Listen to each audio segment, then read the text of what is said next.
Anda masih bersama kami pemirsa, Kabupaten Lombok Utara memiliki objek wisata yang diminati wisatawan, yakni Rumah Pohon Gunung Murmas. Di lokasi ini pengunjung dapat melihat langsung keindahan panorama alam dari ketinggian. Pulau Lombok, Nusa Tenggara Barat dikenal dengan segudang objek wisata yang menakjubkan, mulai dari panorama alam, air terjun, dan hutan lindungnya. Rumah pohon dibangun di atas pohon besar yang terletak di tebing, menjadi tempat favorit bagi muda-mudi untuk singgah berfoto selfie saat berwisata di Kabupaten Lombok Utara. Di Gangga Murmas, di sini tempatnya recommended banget buat para petualang seperti yang suka hemakan atau yang suka camping, dan di sini juga bisa buat prewedding. Bagi wisatawan yang berkunjung ke tempat ini dapat menikmati keindahan ketinggian dengan naik ke rumah pohon yang terletak di kawasan air terjun Kertagangga. Berlatar belakang Gunung Murmas, lokasi ini menjadi tempat hits berfoto selfie di Lombok. Dari kapan? Untuk boleh buka yang ini dari puasa kemarin, bulan puasa yang kemarin itu. Kalau kemarin untuk air terjunnya sih dari dulu jalannya ke sini gitu. Apa aja yang ada di sini? Ada berapa bruga maksudnya rumah pohon? Ada rumah pohon baru dua ya, kita buat. Rencananya kita mau bikin lebih banyak lagi untuk wisata. Untuk tarif masuk ke sini berapa, Mas? Cuma Kita parkir hanya aja. baru parkir saja, Berapa? 3.000 per motor. Paling ramai hari apa aja? Sabtu Minggu. Kalau Rumah pohon ini merupakan spot yang mulai tenar bagi para pengunjung untuk berfoto selfie di jembatan dengan latar belakang panorama lembah. Lokasi ini terletak 40 km dari kota Mataram dan bisa ditempuh menggunakan kendaraan roda 2 dan roda 4 dengan waktu tempuh sekitar 2 jam perjalanan. Bagi pengunjung yang berwisata ke tempat ini tidak membayar uang tiket masuk dan hanya dibebankan membayar tiket parkir sebesar Rp3.000. Dari Lombok Utara, Herkiandi, iNews melaporkan. Ya pemirsa, keindahan alam wisata di Provinsi Jawa Barat memang sudah tidak diragukan lagi, salah satunya wisata Kawah Putih. Kawah bekas letusan Gunung Merapi ini menawarkan sejuta pesona yang bisa membuat takjub bagi siapa saja yang berwisata ke tempat ini. Tidak hanya Gunung Sunda Purba, gunung api lainnya juga meninggalkan jejak letusan yang luar biasa di tanah Pasundan ini. Jawa Barat, khususnya Bandung, tidak hanya memiliki Gunung Sunda Purba, tapi ada juga Gunung Patuha. Nah, hasil erupsinya menciptakan sebuah kawasan fenomena geologi yang sangat unik. Kira-kira uniknya seperti apa ya? Yuk! Gunung Patuha sendiri adalah satu dari beberapa gunung api yang ada di tanah Pasundan. Meletus pada abad ke-13, gunung ini menghasilkan sebuah danau yang sangat eksotik. Selamat datang di Kawah Putih. Nah, ini dia salah satu kawasan fenomena geologi yang dimiliki oleh Bandung, Jawa Barat. Luas dari danaunya ada 4 hektar, tapi kawasan ini sendiri luasnya 6 hektar. Danau ini berada di ketinggian kira-kira 2.400 meter di atas permukaan laut. Ini keren banget dan unik banget, kayaknya dari sana lebih keren lagi. Kawah Putih sudah terkenal hingga ke pelosok negeri. Terletak di Ciwidey, Kabupaten Bandung, Kawah Putih terbilang sebagai primadona wisata Bandung Selatan. Awalnya tempat ini ditemukan oleh salah satu ilmuwan dari Belanda sekitar tahun 1900-an. Nah, sesuai dengan namanya, Kawah Putih. Kawah ini berwarna putih, tanah dan pasirnya juga berwarna putih. Tapi kondisi warnanya sekarang lagi putih ke hijau-hijauan. Nah, itu tergantung dari kadar belerang, suhu dan cuacanya. Nah, karena mengandung belerang, jadi dia agak bau menyengat.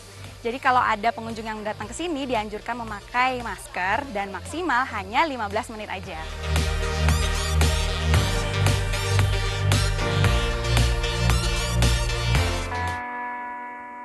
Ya, bau belerang bagaikan ucapan selamat datang saat mengunjungi tempat ini. Kawah Putih merupakan sebuah kawah yang tergolong ke dalam kawah Solfatara dan Fumarola. Kawah Solfatara dicirikan dari bau belerang yang dihasilkan oleh kawah berbau busuk seperti kentut. Sedangkan kawah Fumarola dicirikan dengan adanya mata air yang panas pada kawah ini. Setelah 15 menit berada di dalam area kawah, saya menikmati Kawah Putih dari ketinggian. Ya, sebuah gardu pandang. Spot ini adalah tempat bagi para pengunjung yang ingin melihat keindahan Kawah Putih dari ketinggian tanpa harus mencium bau yang terlalu menyengat dari kawah. Wah, dari ketinggian ternyata pemandangannya lebih keren lagi. Makin siang, makin banyak pengunjung yang datang ke sini untuk foto-foto dan sekedar melihat pemandangan.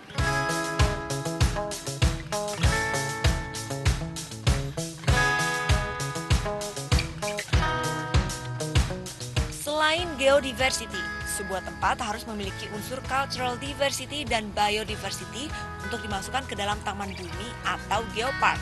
Salah satu keragaman hayati di tempat ini adalah cantigi ungu atau cantigi gunung. Pohon ini tumbuh secara alami di Pulau Jawa pada ketinggian 1.100 meter di atas permukaan laut. Nah, uniknya pohon ini mampu bertahan terhadap asap belerang dan tanah kawah yang beracun. Cantigi adalah tumbuhan yang dapat tumbuh di puncak pegunungan seperti Edelweiss. Jika sedang berbunga, kita akan melihat pucuk-pucuk ranting akan dipenuhi daun dan bunga yang berwarna kemerahan, layaknya musim semi di Jepang.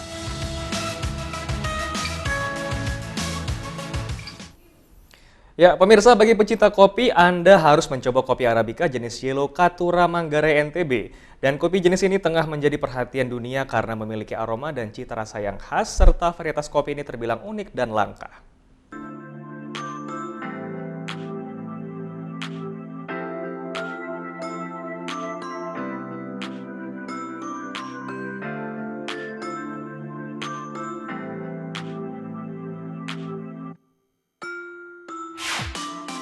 Arabica Yellow Caturra adalah salah satu varietas kopi unik dan langka di Tanah Colol. Jika cari kopi matang umumnya berwarna merah, maka buah kopi Arabica jenis ini yang matang berwarna kuning. Sesuai keunikannya, kopi ini dinamakan Yellow Caturra. Petani setempat seperti Albertus sering menyebutnya kopi Kolombia kuning. Soal lebat buah, ini kopi Kolombia kuning agak banyak jika dibanding dengan Kolombia merah. Nah, kemudian dari segi rasa juga memang aromanya agak lain dari jenis kopi lain seperti bahkan dengan kopi Juria dia agak halus untuk aromanya. Kali ini Albertus memanen kopi untuk keperluan konsumsi keluarga. Pengolahan kopi pun masih sangat tradisional.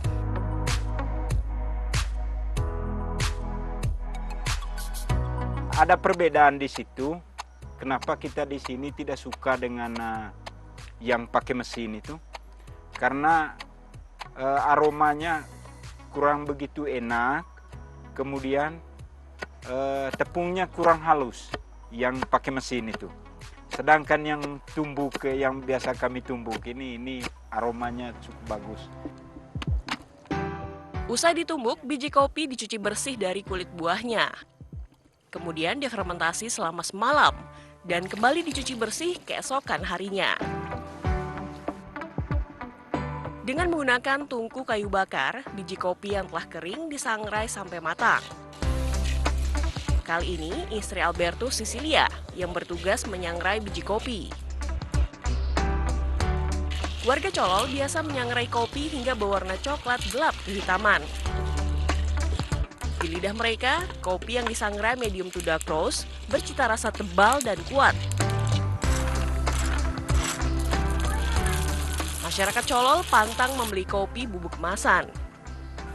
Mereka terbiasa minum kopi hasil olahan sendiri.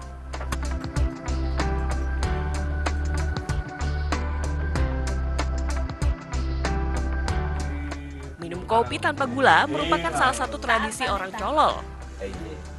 Ngopi sejatinya dalam keadaan panas dan pahit. Tanpa gula. Kalau kami minum pakai gula, itu ada perut sakit, kemudian ada yang mual-mual, kemudian orang tidak biasa tambah itu. Tapi kalau kita minum pahit itu berapa gelas saja. Kopi pahit Colol. Jadi disingkat Kopacol.